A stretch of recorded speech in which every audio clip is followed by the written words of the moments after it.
علی رسولہ الکریم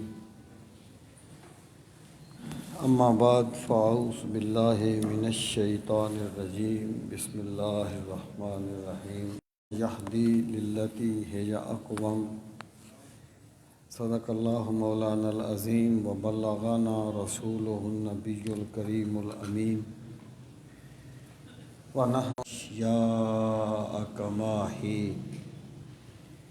ان اللہ وملائکتہ تسلیما اللہم صلی وسلم علی سیدنا و مولانا محمد وعلی آل و اصحاب سیدنا و مولانا محمد وبارک وسلم وصلی علیہ الصلاۃ والسلام علیک یا رسول اللہ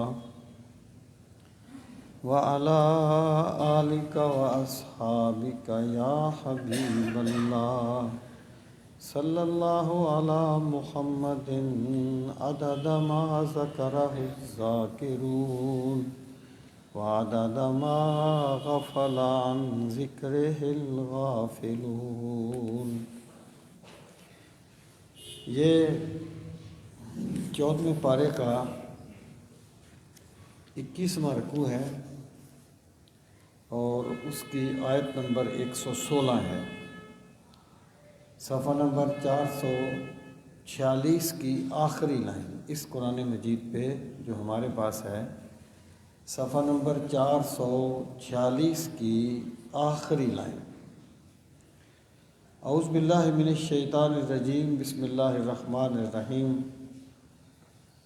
وَلَا تَقُولُوا لما تصف السنتکم الکذب ھذا حلال وھذا حرام لتفتروا علی اللہ الکذب ان الذین یفترون علی اللہ الکذب لا یفلحون۔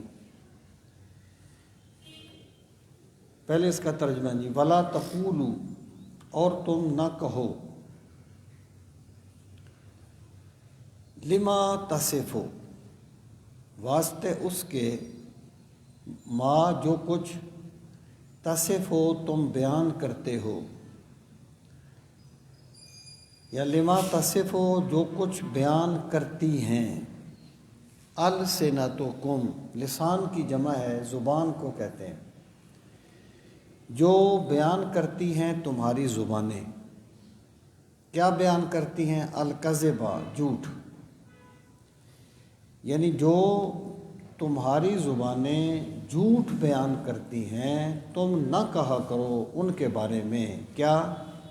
ھذا حلال، کہ یہ حلال ہے، وھذا حرام، اور یہ حرام ہے۔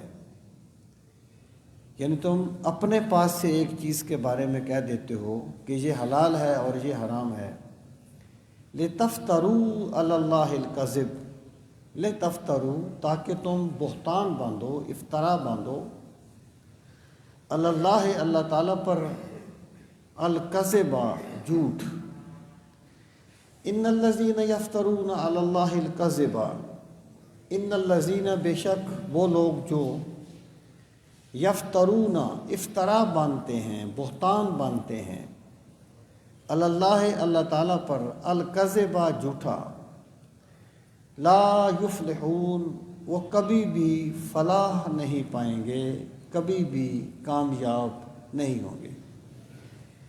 مشرکین مکہ بتوں کے نام پہ جانور چھوڑ کے تو یہ کہہ دیتے تھے کہ یہ اس کا کھانا جو ہے وہ بندوں کے لیے حرام ہے، لیکن جو چیزیں اللہ کے قانون میں حرام تھیں، میتہ، مردار وغیرہ، اس کو وہ کہتے تھے کہ یہ حلال ہے۔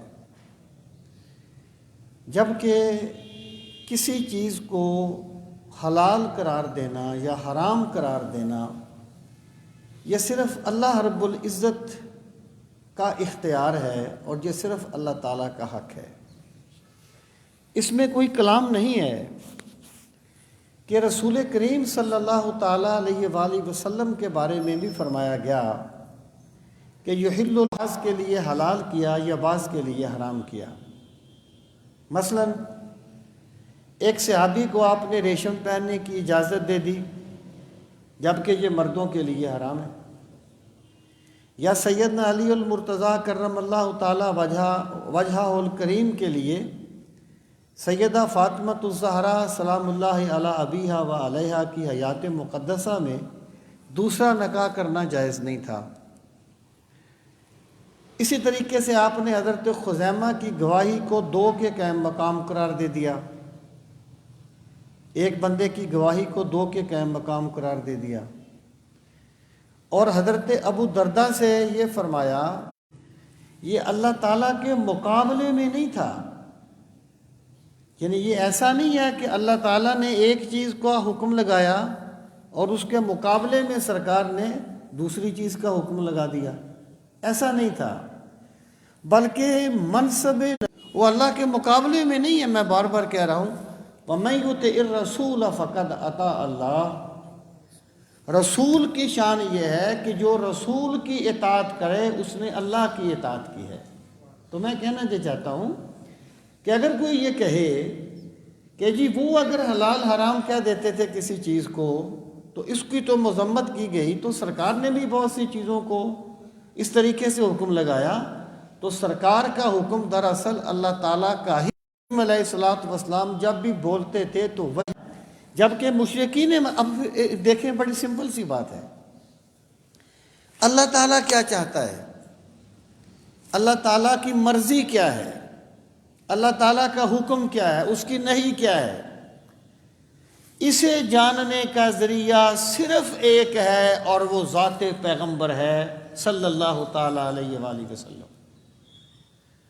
بندے نے رسول کریم علیہ الصلوۃ والسلام دراصل اس نے اللہ پر بہتان باندھا ہے، اللہ پر اس نے افطرا باندھا ہے، تو انہوں نے جو اپنے پاس سے جانور حلال و حرام کر دیے تھے تو اللہ پاک نے فرمایا کہ جو چیزیں جو جھوٹ تمہاری زبانیں بولتی ہیں ان کے بارے میں یہ نہ کہا کرو کہ ھذا حلال و ھذا حرام، یہ حلال ہے اور یہ حرام ہے۔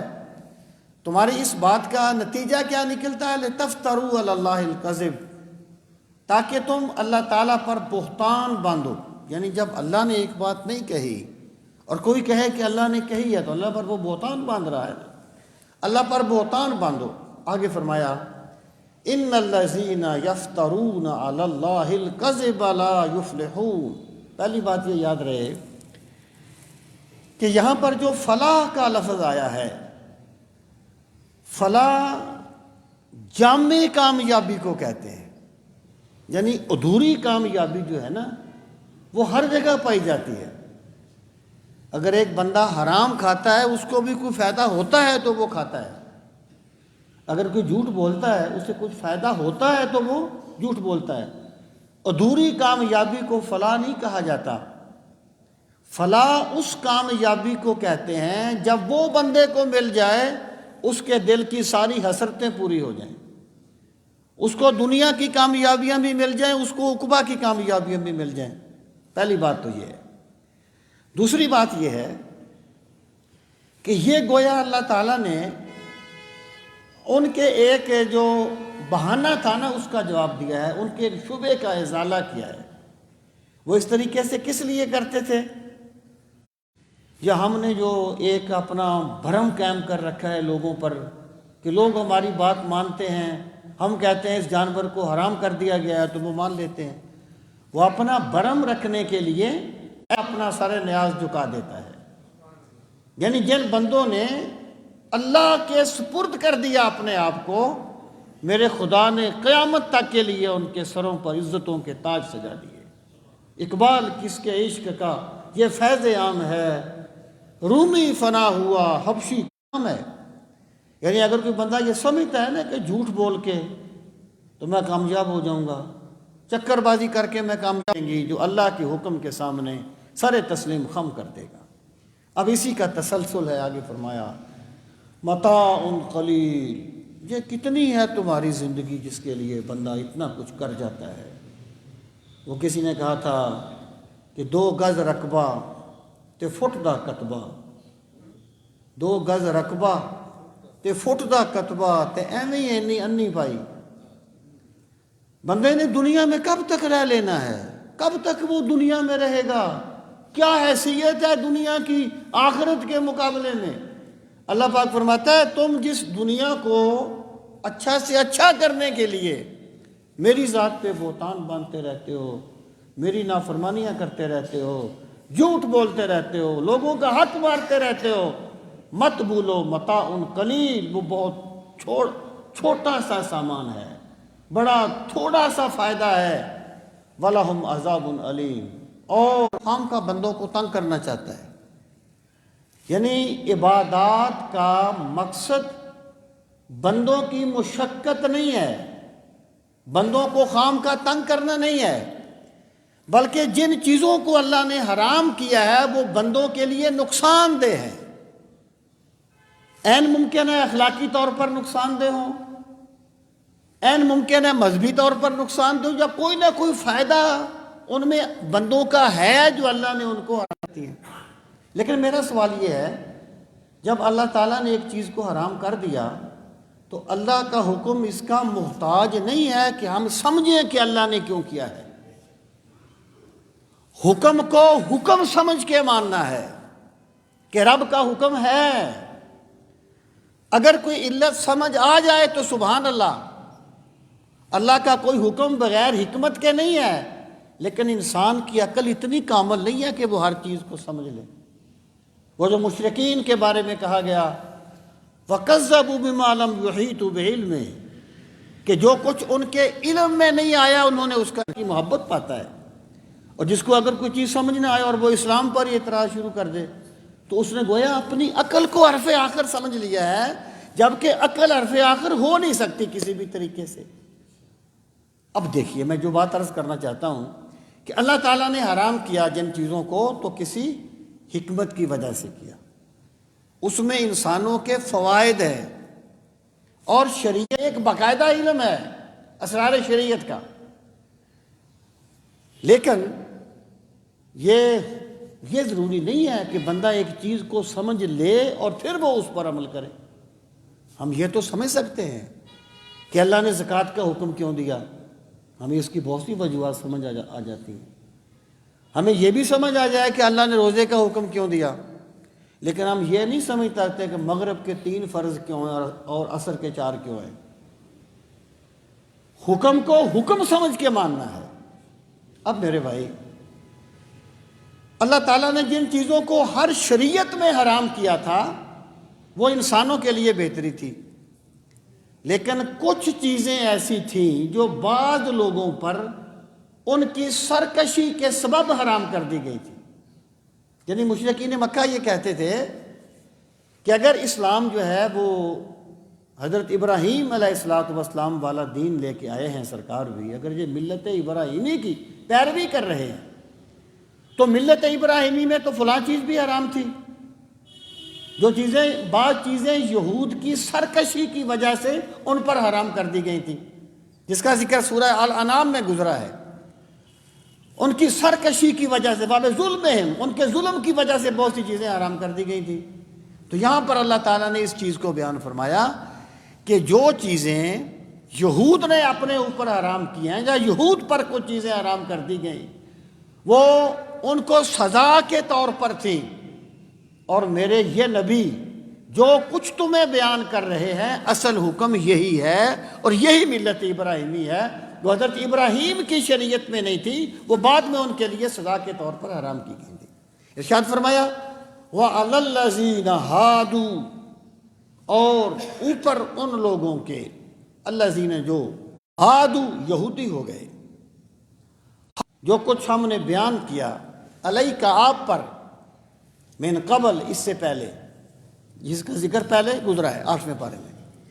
آگے اللہ پاک فرماتا ہے وَمَا ظَلَمْنَاهُمْ، اور انہیں سزا کے طور پہ ان پر کچھ چیزوں کو حرام کر کے ہم نے ان پہ ظلم نہیں کیا، ہم نے ان پہ زیادتی نہیں کی، وَلَكِنْ كَانُوا أَنفُسَهُمْ يَظْلِمُونَ، مضارع سے پہلے کانا آ گیا تو ماضی استمراری بن گیا، ولیکن، اور لیکن، کانو یظلمون انفسہم، وہ ظلم کیا کرتے تھے اپنی جانوں پر، یعنی یہ ہم نے ان پہ زیادتی نہیں کی، انہوں نے خود اپنی جانوں پر زیادتی کی تھی۔ بندہ جب بھی گناہ پہ ظلم کر رہا ہوتا ہے، چیزیں بھی نظر آ جاتی ہیں جو گناہ ہوتی نہیں ہیں، لیکن اسے اپنی ذات کی گناہ نظر نہیں آتے۔ جس بندے کو اللہ اپنی غلطیاں دیکھنے کی توفیق دے دے، اسے خدا نے دیکھنے والا بنا دیا ہے، اسے خدا نے صاحب بصارت بنا دیا ہے، دیکھنے والا بنا دیا ہے۔ اللہ پاک فرماتا ہے وَلَٰكِنْ كَانُوا أَنفُسَهُمْ يَظْلِمُونَ، لیکن وہ خود اپنی جانوں پہ ظلم کیا کرتے تھے۔ آگے فرمایا انہوں نے بڑے ظلم کیے، ان کو بڑی سزائیں دی گئیں، لیکن رب نے توبہ کا دروازہ کبھی بند نہیں کیا۔ اگر آج بھی یہ توبہ کر کے آئیں گے تو میری رحمتیں دوڑ کے ان کا استقبال کریں گے۔ فرمایا ثم ان ربک، ثم پھر، ان بے شک، ربک تیرا رب، اے میرے نبی صلی اللہ علیہ وسلم آپ کا رب، للذین واسطے ان لوگوں کے جنہوں نے عملوا کیے، السوء برائیاں، جن لوگوں نے برائیاں کی، گناہ کیے، کیسے کیے؟ بجہالت، جہالت کی وجہ سے۔ یہاں جہالت جو ہے نا، یہ عدم علم کا نام نہیں ہے۔ جہالت عدم علم کا یہاں مراد عدم علم نہیں ہے جہالت سے۔ ایک تو یہ یاد رہے، امام غزالی کی جب میں نے یہ بات پڑھی نا، وہ لکھتے تھے بعض جاہل علماء یہ کہتے ہیں، میں کہتا تھا یار یہ علماء بھی ہیں اور جاہل بھی ہیں، یہ کیسے؟ تو جاہل کا لفظ ضدی اور ہٹ درم کے معنی میں استعمال ہوتا ہے، بھی استعمال ہوتا ہے۔ اور یہاں پر کیا، جب بندہ ایک گناہ کرنا چاہتا ہے تو اس پر گناہ کی وہ اتنا جنون سوار ہو جاتا ہے کہ وہ بھول جاتا ہے کہ میں اپنے رب کی نافرمانی کر رہا ہوں۔ اس پر وہ اتنا اس کی ہوس سوار ہو جاتی ہے گناہ کی، وہ بھول جاتا ہے کہ کوئی میرا رب ہے جو مجھے دیکھ رہا ہے، اور کوئی ہے جسے جا کے میں نے جواب دینا ہے۔ تو یہ جو ہے نا، یعنی جب بندہ اس قدر، یعنی اس کو یہاں پہ جہالت کہا گیا ہے، جنہوں نے گناہ کر لیے اپنی جہالت کی وجہ سے، کہ ان پر گناہوں کا اتنا وہ ملکہ سوار ہو گیا تھا کہ وہ بھول گئے ہم رب کی نافرمانی کر رہے ہیں۔ اللہ پاک فرماتا ہے ثم تابوا، پھر انہوں نے توبہ کی۔ توبہ کا معنی کیا ہے؟ لوٹنا۔ پھر وہ لوٹ کے اپنے رب کی طرف آ گئے کہ پروردگار، ایک وقت تھا جب ہم نے خواہشات کے سامنے سر جھکا دیا تھا، اب ہمارا سر تیرے سامنے جھک گیا ہے۔ ایک وقت تھا جب ہم نے اپنے مفادات کے سامنے اپنا سر جھکا دیا تھا، مالک اب سر مفاد کے سامنے نہیں جھکے گا، تیری بارگاہ میں جھکے گا، تیرے حکم کے آگے جھکے گا۔ اس کو توبہ کہا گیا۔ پھر انہوں نے توبہ کی، من بعد ذالک، اس کے بعد پھر فرمایا، یہ توبہ کا ایک لازمی ثمرہ بھی بیان کر دیا کہ توبہ کوئی گردان نہیں ہے جو بندے نے کرنی ہے۔ وَأَصْلَحُوا، اور اپنی اصلاح کر لی۔ یعنی جس بندے نے توبہ کی نا، پھر اس کے رویے بتائیں کہ یہ توبہ کرنے والا ہے، پھر اس کی زندگی کا ایک ایک لمحہ بتائے کہ یہ مولا کی طرف رجوع کرنے والا ہے۔ یہ نہیں ہے کہ میں نے توبہ 100 بار کی پھر توڑ دی، یا رب میری توبہ جو میں توبہ کروں۔ یہ قوالوں میں تو چیزیں چل جاتی ہیں۔ مراد یہ ہے کہ جس بندے نے توبہ کی ہے پھر وہ اپنی توبہ پر ڈٹ جائے۔ ہاں، اس میں بھی کوئی کلام نہیں ہے۔ اگر کوئی بندہ استقامت نہ بھی دکھا سکے تو اسے رب کی رحمت سے مایوس نہیں ہونا چاہیے۔ خدا اپنے بندے کو کبھی مایوس نہیں کرتا، لیکن توبہ کا تقاضا یہ ہے کہ بندہ ڈٹ جائے۔ وَأَصْلَحُوا، اور اپنی اصلاح کرے۔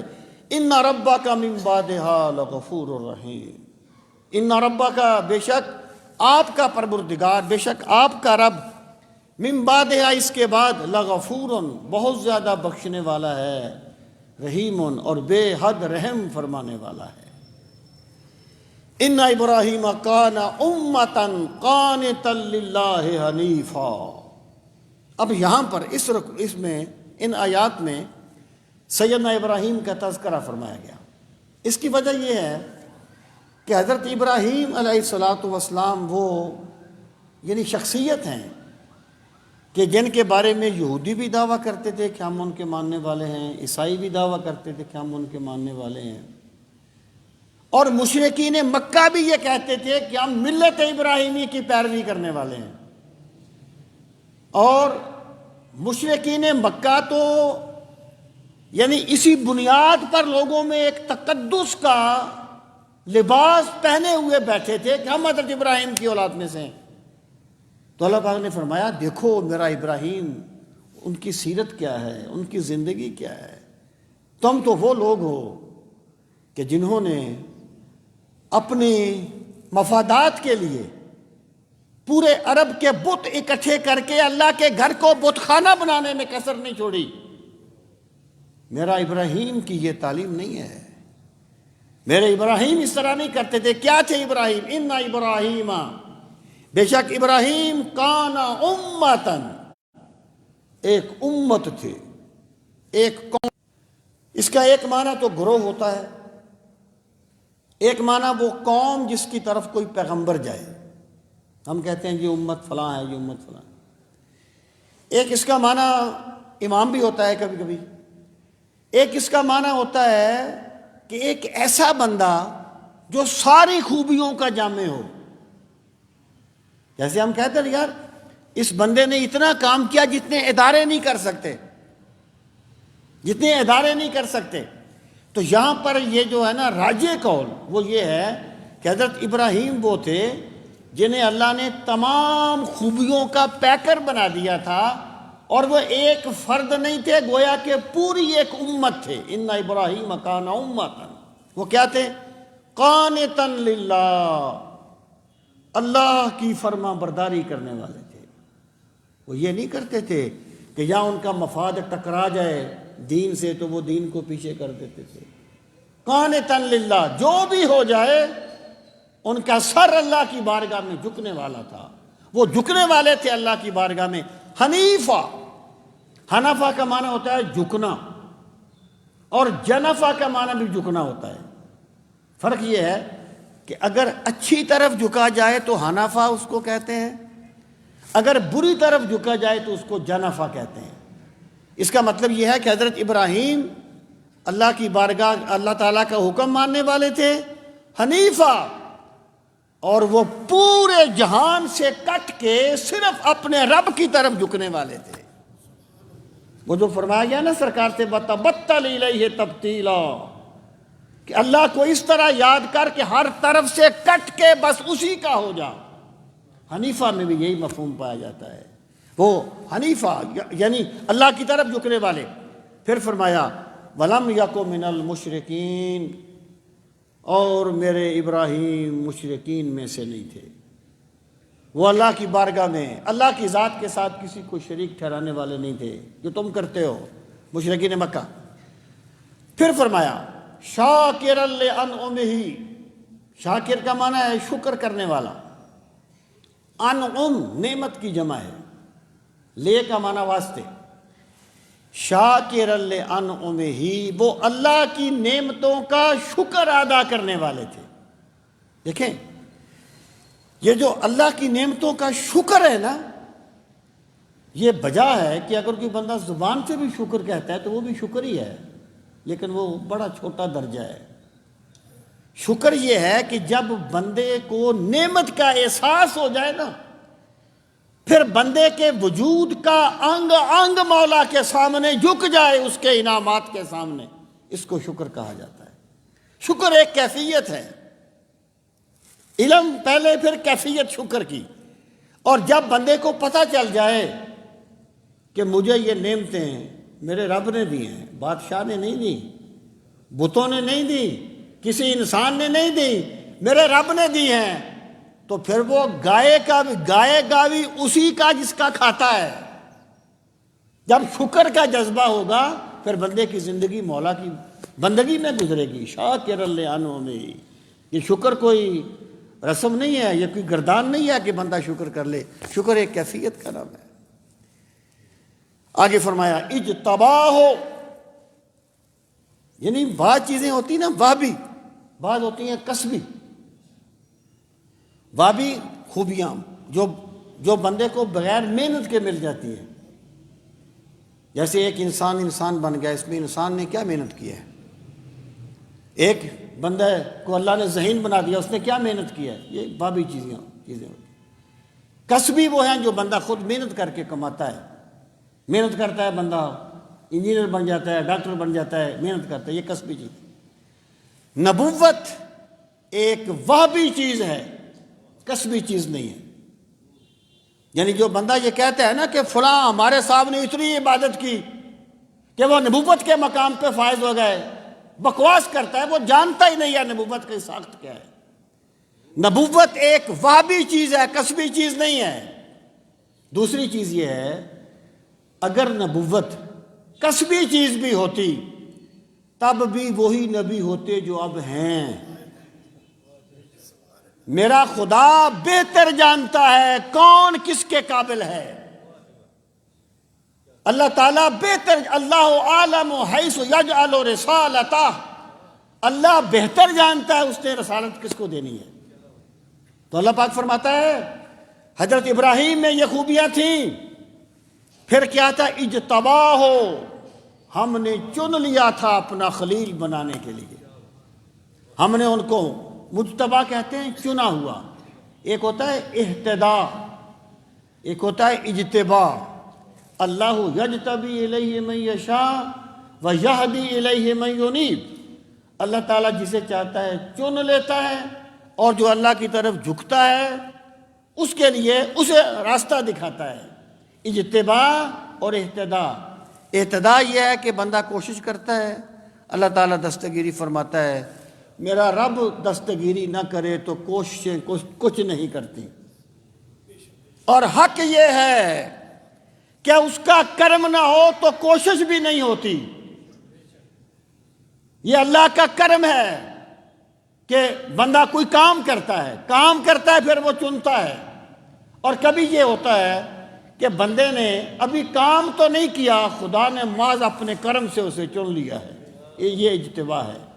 فرمایا اجتبا ہو، ہم نے انہیں چن لیا. پھر کیا؟ وَهَدَاهُ إِلَىٰ صِرَاطٍ مُسْتَقِيمٍ، اور ہم نے انہیں پہنچا دیا سیدھے راستے کی طرف.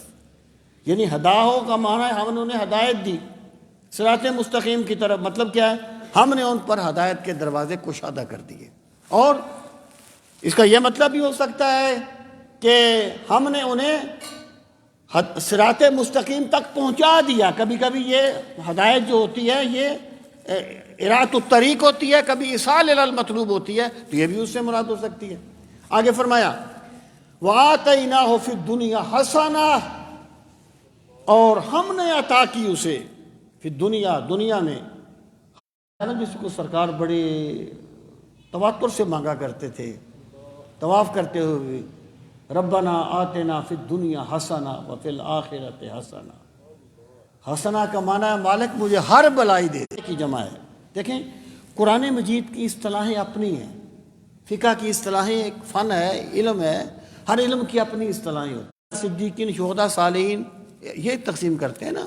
انبیاء بلند ہیں، پھر صدیقین ہیں، پھر شہداء ہیں، پھر صالحین ہیں. اللہ تعالیٰ کی یہ تقسیم اس طریقے سے نہیں ہے.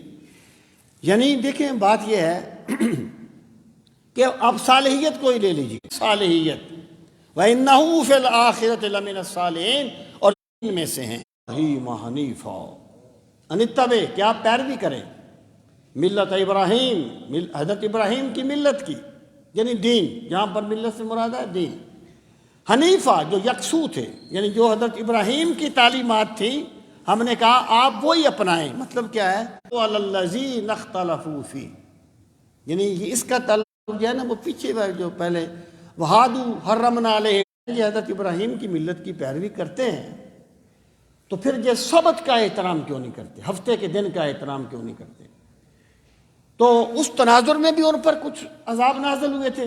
تو اللہ پاک فرماتا ہے اس سے مراد یہ ہے کہ سبت کا جو معاملہ ہے نا وہ ملت کی گئی تھی، وہ ملت ابراہیمی کا نتیجہ نہیں تھی.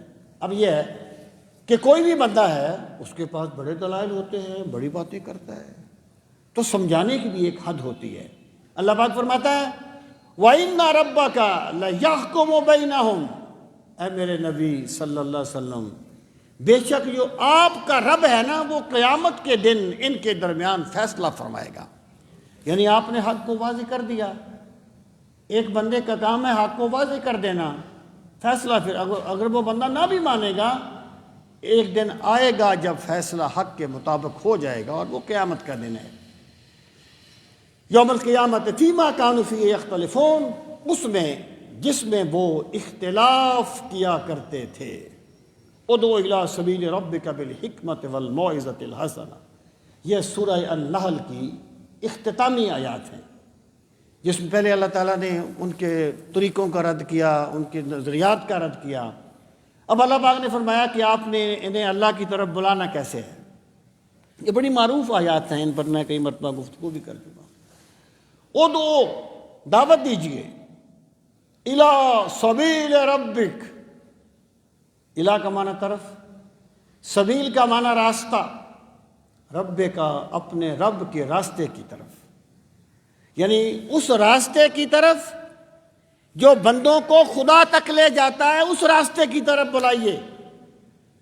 اپنی ذات کی طرف نہیں بلانا کہ بندہ اگر ایک بندے کی بات نہ مانے تو وہ برا ہے، اللہ کی نہ مانے تو خیر ہے. اپنی ذات کی وفاداریاں نہیں سکھانی، بندے کو رب کا وفادار بنانا ہے. میرے پیغمبر صلی اللہ علیہ وسلم، یہ ہے ایک دائی کا کام. اور سرکار نے اسی طریقے سے، یہی سرکار کی سنت ہے. ماں بعد لوگوں کے لیے اس میں سبق ہے کہ دعوت و ارشاد کا مطلب اپنی ذات کا وفادار بنانا نہیں ہوتا، بلکہ اپنے رب کی وفاداری کا درس دینا ہوتا ہے. ادعو الی سبیل ربک، بلائیے اپنے رب کے راستے کی طرف. کیسے بلائیے؟ بالحکمہ، حکمت کے ساتھ. حکمت سے مراد کیا ہے کہ موقع کو سمجھتے ہوئے، موقع کی نزاکت کو سمجھتے ہوئے، بندے کی نفسیات کو سمجھتے ہوئے، بندے کی کیفیت کو سمجھتے ہوئے. سیدہ عائشہ فرماتی ہے نا کہ اگر یعنی جب قرآن مجید کا نزول شروع ہوا تو سب سے پہلے اللہ تعالیٰ نے ان آیات کو نازل کیا جن میں قیامت کا ذکر تھا. یہ آخری پاروں والی صورتیں پڑھیں، 30ویں پارے کی بالخصوص، جن میں قیامت کا ذکر ہے. جب لوگوں کے دل میں اللہ کے حضور حاضری بیٹھ گئی اور لوگ اس چیز پر قائل ہو گئے کہ ہم نے ایک دن پلٹ کے رب کی بارگاہ میں جانا ہے، تو پھر انہیں کہا گیا شراب نہ پیا کرو اور چوری نہ کیا کرو. سیدہ عائشہ فرماتی ہیں اگر پہلے دن یہ کہہ دیا جاتا شراب نہ پیو تو لوگوں کے لیے بڑا مشکل ہوتا. حکمت یہ ہے کہ سب کچھ سمجھتے ہوئے اپنی بات کی جائے. یہ پہلی بات ہے. فلسفی کو واقعات نہ سناؤ اور عوام کو فلسفہ نہ سناؤ، ایک ناخواندہ کو فلسفہ نہ سکھاؤ، اس کی ذہن کے مطابق بات کیجیے. ادعو الی سبیل ربک بالحکمہ، یہ دعوت کی پہلی بات. والموعظۃ الحسنہ، موعظہ وعظ یعظ عظۃ، اس کا معنی ہوتا ہے نصیحت کرنا. موعظہ حسنہ کیا ہے؟ موعظہ حسنہ یہ ہے کہ دائی کا کام لوگوں کو لاجواب کرنا نہیں ہے. ایک دائی کا کام اپنے علم کی دھاک بٹھانا نہیں ہے، لوگوں کو کم تر ثابت کر دینا نہیں ہے. موعظہ حسنہ یہ ہے کہ تمہارے دل میں جذبے ابھریں کہ یہ اللہ کی طرف آ جائیں، یعنی ایک مچلتے جذبوں کے ساتھ لوگوں کو قائل کرنا اور اللہ کی طرف بلانا. فارمیلٹی نہیں. میں کہا کرتا ہوں کہ اگر ایک ماں کا بیٹا بگڑ جائے نا، ماں یہ نہیں کہتی کہ میں نے سمجھا دیا ہے باڑ میں جائے. ماں اندر سے کڑتی رہتی ہے. یہ جو کڑنا ہے نا، یہ ہے سرکار مدینہ کی سنت. فَلَعَلَّكَ بَاخِعٌ نَفْسَكَ أَلَّا يَكُونُوا مُؤْمِنِينَ. اے میرے نبی صلی اللہ علیہ وسلم، کیا آپ اپنی جان پر کھیل جائیں گے کہ یہ ایمان نہیں لاتے؟ تو یہ جو اخلاص ہے نا، یہ جو تڑپ ہے، یہ جو ایک بے اقراری ہے، جب تک دائی میں یہ نہ پائی جائے تو وہ اچھا مقرر تو بن سکتا ہے، دائی نہیں بن سکتا. اس کے لیے شرط ہے. پھر تیسری بات کیا ہے؟ وَجَادِلْهُمْ بِالَّتِي هِيَ أَحْسَنُ، اور ان کے ساتھ مجادلہ کیجیے.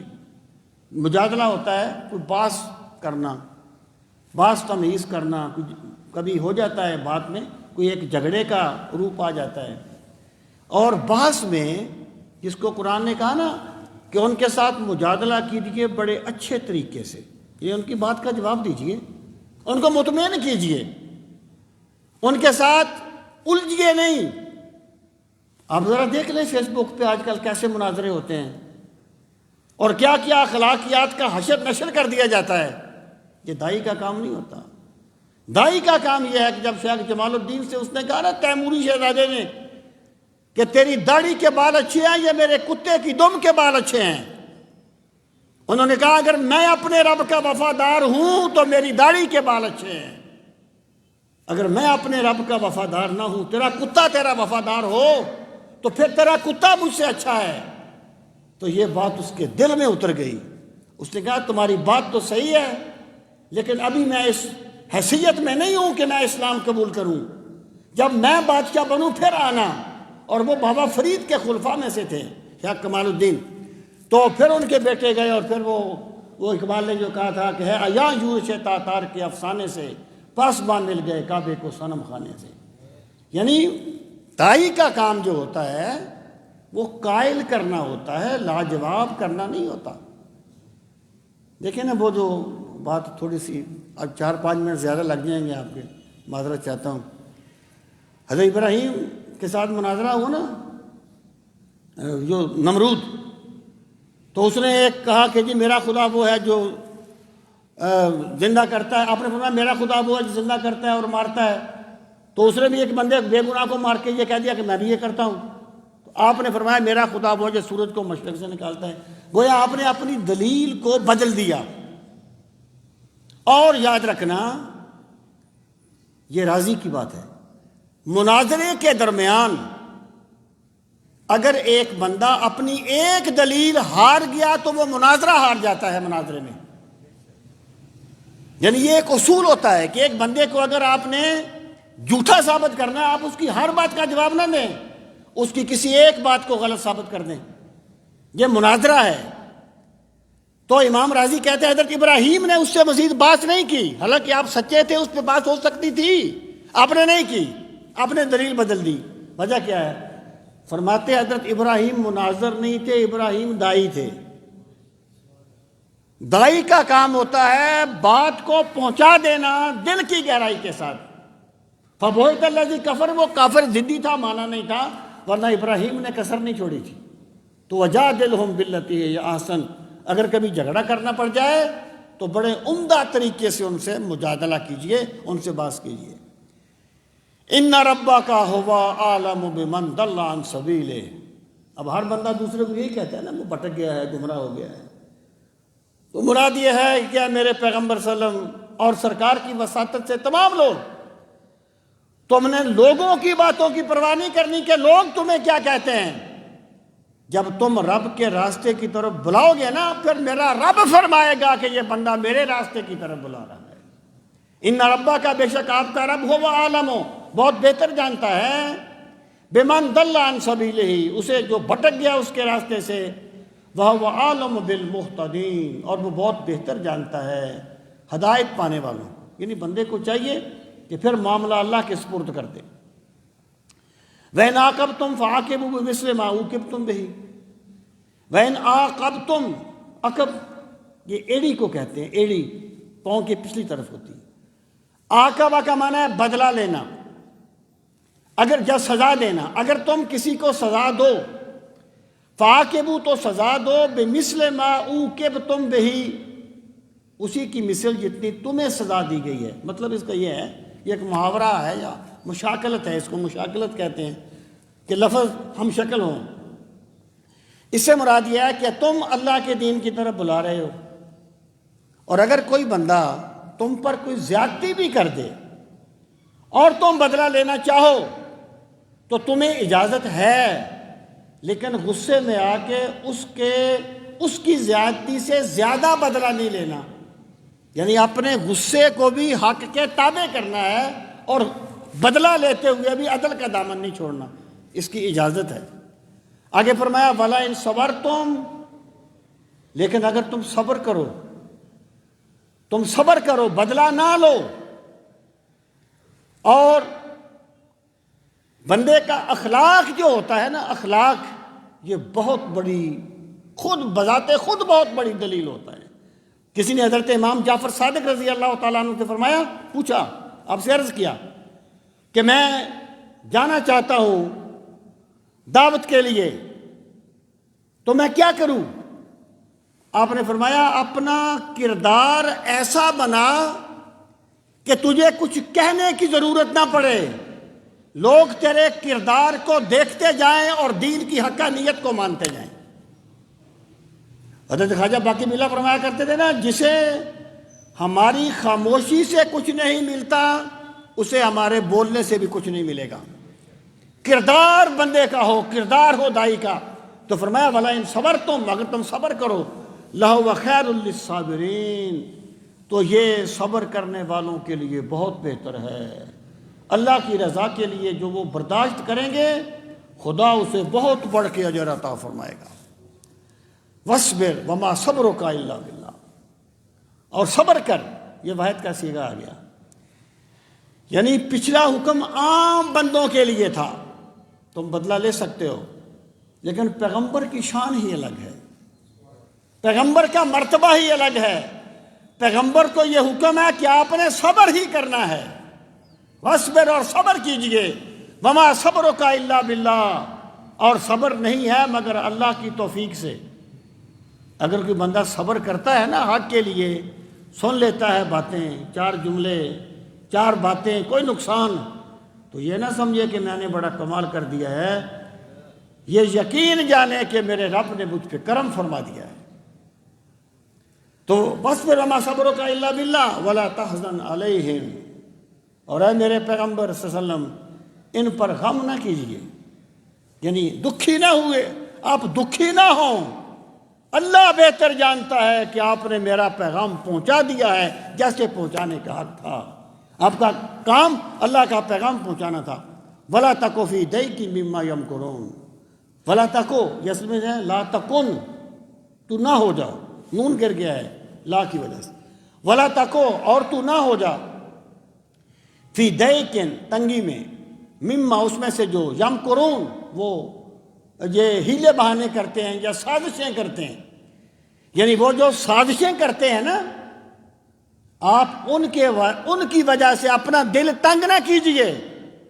اگر وہ سازشیں کر رہے ہیں تو اللہ بہتر جانتا ہے کہ میں نے ان کے منصوبوں کو ناکام کیسے کرنا ہے، اور میں نے اپنے دین کو بلند کیسے کرنا ہے، میں نے اہل حق کو بلند کیسے کرنا ہے۔ ان اللہ مع الذین اتقوا، یہ معیت محبت ہے۔ اللہ فرماتا ہے بے شک اللہ تعالیٰ ان لوگوں کے ساتھ ہے اتقوا، جو تقوی اختیار کرتے ہیں۔ اللہ کی نصرت، اللہ کی محبت، اللہ کی مدد، اللہ کی رحمت ان کو نہیں ملتی جو گناہوں کی دلدل میں پھنس جاتے ہیں۔ وہ تو اس بندے کی طرح ہے جو سمندر کا پانی پی کے پیاس بجھانا چاہتا ہے۔ اللہ کی نصرت ان کے ساتھ ہے جو زندگی کے قدم قدم پر اللہ سے ڈرتے رہتے ہیں، والذین هم محسنون، اور وہ لوگ جو احسان کرنے والے ہیں۔ احسان کیا؟ اخلاص۔ جبریل نے کہا نا مل احسان، تو فرمایا ان تعبد اللہ کانک تراہ فإن لم تکن تراہ فإنہ یراک والذین هم محسنون، کہ جو لوگ زندگی کے قدم قدم پر اللہ کے ناراض ہونے سے ڈرتے ہیں، اللہ فرماتا ہے وہی لوگ میری ذات کے لیے مخلص ہوتے ہیں اور میری مدد انہی کے شامل حال ہوتی ہے۔ آج الحمدللہ 14 پارے مکمل ہو گئے جی، اللہ پاک کرم فرمائے۔ یہ ہم نے 20 میں شروع کیا تھا۔ ایک اعلان ہے جی، یہ پہلے سن لیں آپ، بلکہ قاری صاحب نے اعلان تو کر دیا ہے، وہی یہ جمعے والے دن رات کا 16 فروری بروز جمعۃ المبارک بعد از نماز عشاء اس مسجد میں شب معراج النبی صلی اللہ تعالیٰ علیہ وآلہ وسلم کی تقریب مبارک منعقد ہو رہی ہے، اور اس میں انشاءاللہ میں تقریر کروں گا، اور عبادت کے لیے مسجد رات بھر کھلی رہے گی، شرکت فرما کر ثواب دارین حاصل کریں۔ تمام احباب جو ہیں اس میں ضرور تشریف لائیں، بڑی بابرکت محفل ہے۔ الحمدللہ رب العالمین والعاقبۃ للمتقین، الصلاۃ والسلام علی سید المرسلین وعلی آلہ واصحابہ اجمعین۔ ربنا آتنا فی الدنیا حسنۃ وفی الآخرۃ حسنۃ وقنا عذاب النار۔ ربنا وآتنا ما وعدتنا علی رسلک ولا تخزنا یوم القیامہ انک لا تخلف المیعاد۔ پروردگار عالم ہم سب کی حاضری اپنی بارگاہ عالی میں قبول و منظور فرما۔ یا اکرم الاکرمین، ہمیں نعمت قرآن کی قدر کرنے والا بنا دے۔ پروردگار عالم ہمیں قرآن مجید کی تلاوت کا ذوق نصیب فرما۔ میرے مالک، قرآن مجید کو سمجھنے کے لیے ہمیں شرح صدر کی نعمت سے نواز۔ یا اکرم الاکرمین، اپنے بے پناہ کرم کا واسطہ قرآن مجید کو سمجھنے کے لیے جتنے بھی احباب تشریف لاتے ہیں میرے مالک، سب کی حاضری کو شرف قبولیت عطا فرما۔ میرے مالک پروردگار عالم، قرآن مجید کی بے پناہ برکتوں کا واسطہ تمام دکھیوں کے دکھ دور فرما، تمام پریشان حالوں کی پریشانیاں دور فرما، تمام بیماروں کو شفائے کاملہ و عاجلہ نصیب فرما۔ جمیع مومنین مومنات مسلمین مسلمات جس جہان سے چلے گئے، حاضرین مجلس کے جتنے بھی عزیز و اقارب اس دنیا سے چلے گئے، میرے مالک سب کی مغفرت فرما، سب کے درجات کو بلند فرما۔ وصلی اللہ تعالی علی خیر خلقہ و نور عرشہ و زینت فرشہ محمد و علی آلہ و اصحابہ اجمعین، آمین۔